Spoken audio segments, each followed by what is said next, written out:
Hi everybody, I'm Kyle Cortis at Oasis Digital, and I'm going to talk about why you should be using TypeScript now, today, but only if you're planning on Angular 2. I always do an About Me slide so that if I have a videoed presentation, people can find me, but I actually hate About Me slides, so you'll just have to read it. I'm not even going to read the About Me slide. At Oasis Digital, we do a bunch of these Angular training classes, my AV. We actually have one of our instructors in the audience today. And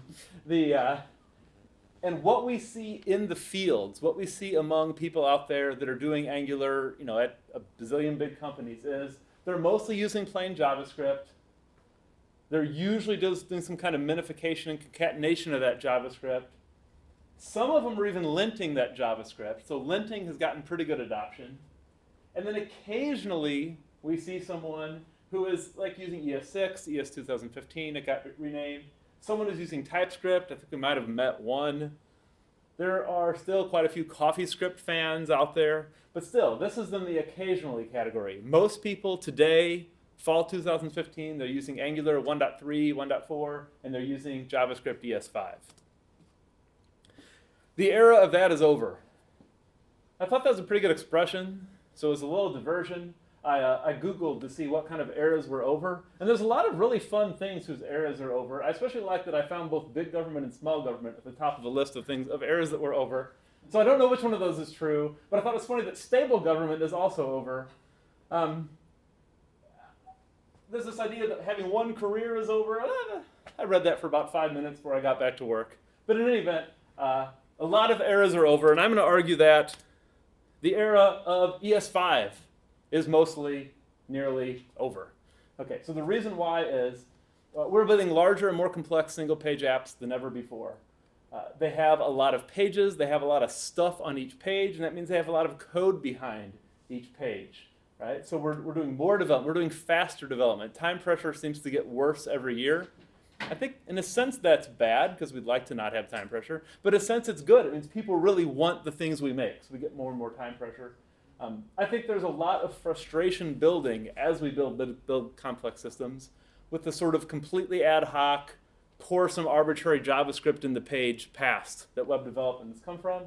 I think there's a lot of frustration I actually see in the field, people that are coming from a type of development platform where they have really strong tools and they step into untyped ES5, and it is a miserable experience by comparison.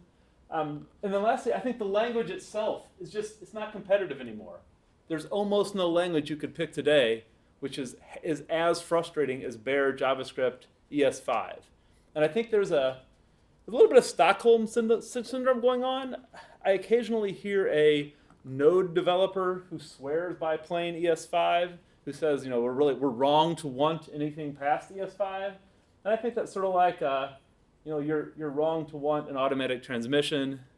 You're wrong to want to go more than 1,000 miles between oil changes. Like, no, it's not bad to want better stuff. It's good to want better stuff, and ES5 is not competitive anymore. So I think this era is coming to an end. I'd love to say it's over. Realistically, it probably takes 5 years from when something is over to when it's really over more broadly in the industry. So the question is, what comes after plain ES5 for Angular or whatever development?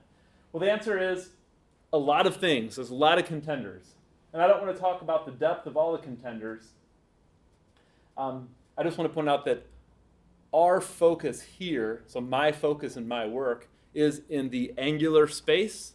And so I'm looking at the top line of this list of random things that might be next. It's really hard to pick a winner, right? So we have this list. And how do you pick a winner? Because there's a lot more than just what I put here.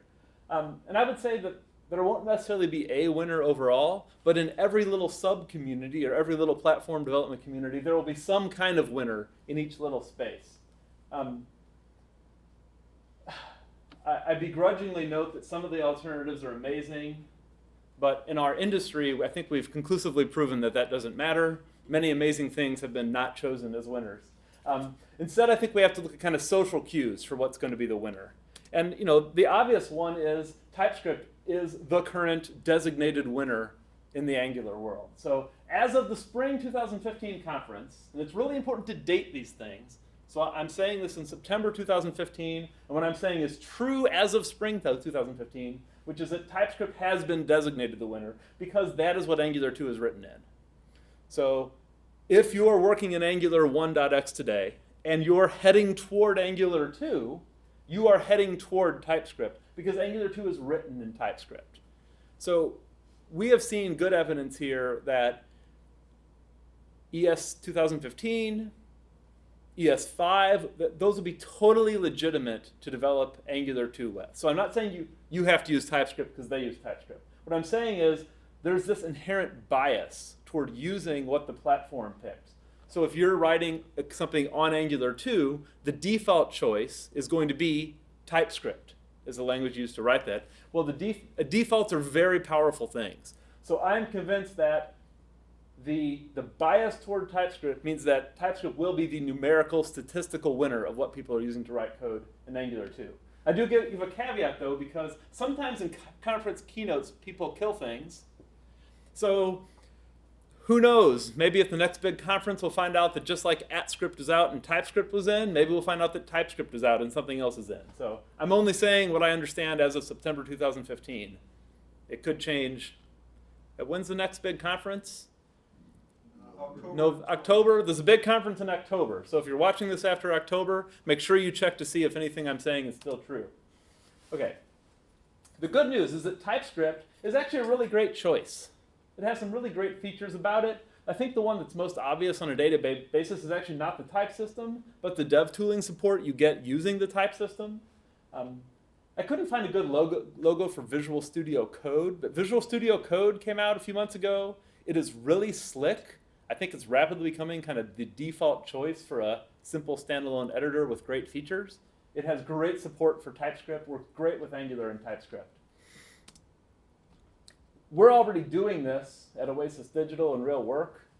It's working pretty well for us. We found and fixed latent bugs. I really like when we find to fix a latent bug in our development process instead of a customer finding it in production. I mean, that's what we should all be aiming for as developers, is that we find problems, and then we fix problems, and the people consuming the software downstream never even heard about the problem. We found that the code is only slightly longer. When you first start out, you end up adding some bits of code to get your types in place, but over the course of a significant project, it's a modest increase in the total amount of code. The trade-off is that in that extra code, you get this nicely expressed developer intent. So it's much easier to see what the developer meant. So rather than having to look through a vast amount of Angular code trying to figure out what was being put on the scope or what a controller provides, you end up with this nice chunk of crisp typing that says this is exactly what's on the scope. This is exactly what kind of data the developer meant to provide. So I would say that the TypeScript has a net positive payoff. It's a net win, even with Angular 1.x for us in real significant projects today. So even before Angular 2, TypeScript is a net win. Therefore, my recommendation is, if you're working in Angular and you're planning to go to Angular 2, and you already know base JavaScript well, so I try to give scoped recommendations. I think the internet is too full of global recommendations. If all this is true, I recommend going to TypeScript Now. I think it's a really good payoff. I think that it's a relatively cheap step. It's not too hard. A valid JavaScript file is almost a valid TypeScript file already. You can take this incremental step, you can move to TypeScript Now, you can master it. You end up picking up about a third of ES 2015 by going to TypeScript. You can get all that today, and then that makes you more ready for Angular 2 when it arrives. So that's it. That's all I have to say about it. I have a blog post about this idea already, and I'll probably just tack this video onto the same blog post perhaps. But thank you all for listening. Questions? Flip back one slide. And you intend to use Angular 2 in the future. Yes. Why is that in the mix? It sounds like TypeScript is a win, even for just like Angular 1 and straight JavaScript. So there's several reasons in the mix. One is just, as a general rule, I've been around the block enough times and seen enough people make broad generalizations and recommendations that I know that the more broad the recommendation, the less true it's likely to be. So I try to give a scoped Like, I'm not saying this is false outside the scope I've outlined. I'm saying I'm pretty confident this is the right move within this scope. So I could definitely talk about why it could be good if you're going elsewhere. But for example, it could be bad. If you're heading to something that is really leveraging ES 2015, you might be disappointed because TypeScript is perhaps on the path of becoming a strict superset of ES 2015.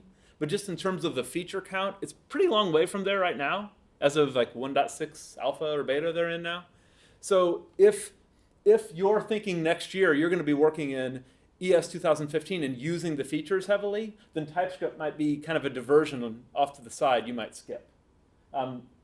If you think you're going to be stuck on Angular 1.x forever, well, it's not free. There's a cost to this. The cost is that if you have almost any Angular problem in the world, you can go online and type it into Google and it'll find the answer on Stack Overflow. And that answer, both the problem and the solution, will all be written in the form of JavaScript ES5. So if you weren't planning to head to Angular 2, I'm not sure you'll get this net win payoff. So that's why I give that advice. More questions? You had a question. It was similar in nature to what I was going to ask. It was about, so let's say that Angular 2 doesn't win, but we've invested in TypeScript.